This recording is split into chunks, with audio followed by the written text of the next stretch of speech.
Subscribe कीजिए हमारे YouTube channel Islamic world को और इस बेल आइकन को दबाना ना भूलिए हर रोज नया इस्लामिक वीडियो देखने के लिए। शुक्रिया। दोस्तों, आज जो वाकया हम आपको बताने वाले हैं, यह वाकया यूपी के एक छोटे से गांव कहरगढ़ का बताया जा रहा है। दरअसल यह वाकया पेश आया है यहाँ के मुखिया गयासुद्दीन के साथ में। गयासुद्दीन आज से 5 साल पहले गरीबी की जिंदगी गुजार रहा था। इनका गुजारा खेती बाड़ी करके और गाय भैंसों का दूध बेचकर होता था।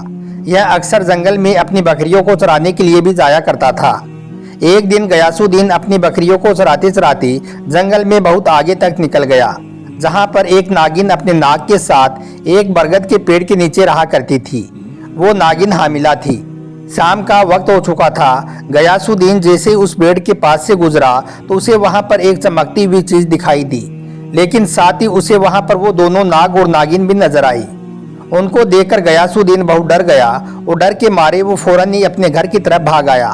लेकिन जैसे ही वो रात को सोया तो वो चमकती हुई चीज उसके ध्यान में आने लगी। वो समझ चुका था कि हो ना हो वो बड़ी ही कीमती चीज है, अगर वो मुझे मिल जाए तो मैं भी किस्मत वाला बन जाऊंगा। लेकिन सबसे बड़ी मुश्किल बात यह थी कि वो नाग और नागिन उसी पेड़ के पास में उस चमकती हुई चीज की हमेशा निगरानी किया करते थे। खैर, अगले दिन गयासुद्दीन वापस उसी बरगद के पेड़ के पास गया और कुछ दूर खड़े होकर उस नाग और नागिन को गौर से देखने लगा। कुछ देर देखने के बाद में उसे मालूम चला कि वो नागिन तो हामिला है। फिर वो वापस अपने घर आ गया और सोचने लगा कि जब यह नागिन अपने बच्चे को जन्म दे रही होगी उस वक्त वो उस चमकती हुई चीज को चोरी कर लेगा, क्योंकि उस वक्त वो नागिन तो तकलीफ में होगी, सिर्फ उसे उस नाग को ही मारना पड़ेगा। बस यही सोचकर फिर गयासुद्दीन उस बरगद के पेड़ के पास छुपकर सही मौके का इंतजार करने लगा। कई दिनों तक इंतजार करने के बाद में आखिर वो मौका भी आ गया। जब उसने देखा कि वो नागिन अपने बच्चे को जन्म देने वाली है, तभी गयासुद्दीन ने चुपके से नाग की तरफ गोबर फेंका और साथ ही एक बड़े से पत्थर से उस नाग पर हमला कर दिया। पत्थर की लगते ही वो नाग वहीं पर मर गया। फिर उसने उसी पत्थर से उस नागिन और उसके बच्चे पर भी हमला कर दिया, जिससे वो उसका बच्चा भी मर गया। फिर गयासुद्दीन ने जल्दी से वो चमकती हुई चीज उठाई और फौरन ही अपने घर की तरफ भाग निकला। लेकिन उधर वो नागिन किसी तरह से बच गई, क्योंकि गयासुद्दीन के हमले से वो नागिन बेहोश हो चुकी थी। मगर फिर जब नागिन को होश आया तो उसने अपने बच्चे और शोहर को मरा हुआ पाया। यह देखकर नागिन के दुख दर्द का ठिकाना ना रहा। उसका तो जैसे सब कुछ ही खत्म हो गया हो। यह देखकर वो नागिन गुस्से से लाल हो गई और उसने उसी वक्त उस इंसान से बदला लेने की ठान ली जिसने उसका पूरा घर उजाड़ दिया था। दोस्तों, कहा जाता है कि नागिन अपने नाग का बदला जरूर लेती है, और यहाँ पर तो एक नागिन के पूरे परिवार को ही मार दिया गया था। फिर यह नागिन कैसे खामोश बैठ जाती। दूसरी तरफ गयासुद्दीन को जैसे यह नागमणि मिली तो उसकी तो पूरी जिंदगी ही बदल गई। उसकी फसल इस बार काफी अच्छी हुई और काफी महंगे दाम में बिकी। इसकी तो जैसे लॉटरी ही लग गई थी, क्योंकि गयासुद्दीन जो भी कोई काम धंधा करता उसमें उसको खूब प्रॉफिट होने लगा।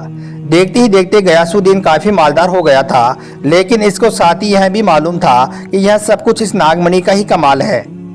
इधर नागिन ने अपना रूप बदला और एक मीरा नाम की लड़की बनकर गयासुद्दीन के घर में आ गई और इनके घर का कामकाज करने लगी। मीरा इतनी ज्यादा अच्छी और ईमानदार लड़की थी कि जिसको देखकर गयासुद्दीन उसको खूब इज्जत देने लगा। एक दिन गयासुद्दीन की बीवी ने उसको बताया कि वो बाप बनने वाला है, यानी कि वो हामिला है। तो यह सुनकर गयासुद्दीन की खुशी का ठिकाना ना रहा। फिर वो अपनी बीवी और मीरा से कहने लगा कि आज वो बहुत ज्यादा खुश है, इसलिए आज वो उनको घुमाने फिराने ले जाएगा। फिर शाम के वक्त में गयासुद्दीन अपनी बीवी और मीरा के साथ एक पहाड़ी इलाके पर घूमने के लिए चला गया।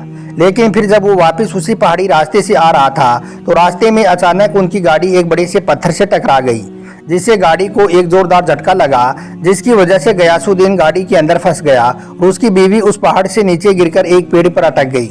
उस पेड़ के नीचे एक बहुत गहरी खाई थी। दोस्तों, वो रात पूरे चांद की रात थी। मीरा अपनी शक्ति पाकर नागिन का रूप धारण कर चुकी थी। गयासुद्दीन मीरा को नागिन के रूप में देखकर चौंक गया।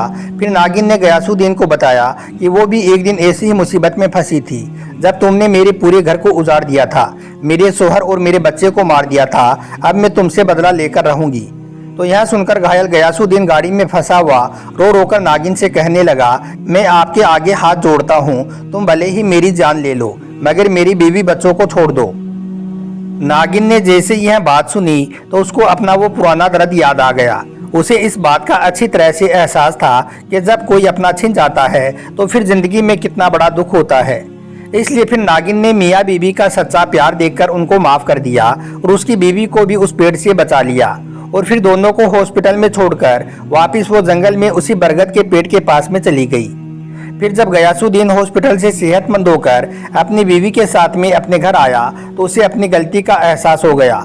अब वो जान चुका था कि उसने कितनी बड़ी गलती की है। इसलिए फिर वो उस नागमणि को लेकर वापस उसी बरगद के पेड़ के पास गया और उसे वहां पर रखकर फूट फूट कर रोने लगा और अल्लाह से सच्चे दिल से तौबा करने लगा। दोस्तों, कभी कभी इंसान किसी लालच में आकर इतनी बड़ी गलती कर देता है कि फिर वो गलती कभी भी ठीक नहीं की जा सकती है और फिर पछतावे के सिवाय में कुछ भी नहीं बचता है। इसलिए आप कभी भी किसी लालच में आकर इस तरह की गलती ना करें, वरना आप भी तबाह और बर्बाद होकर रह जाओगे। आप इस वाक़ये के बारे में क्या सोचते हैं? अपनी कीमती राय कमेंट बॉक्स के जरिए से जरूर दें। आपका वीडियो देखने के लिए बहुत बहुत शुक्रिया।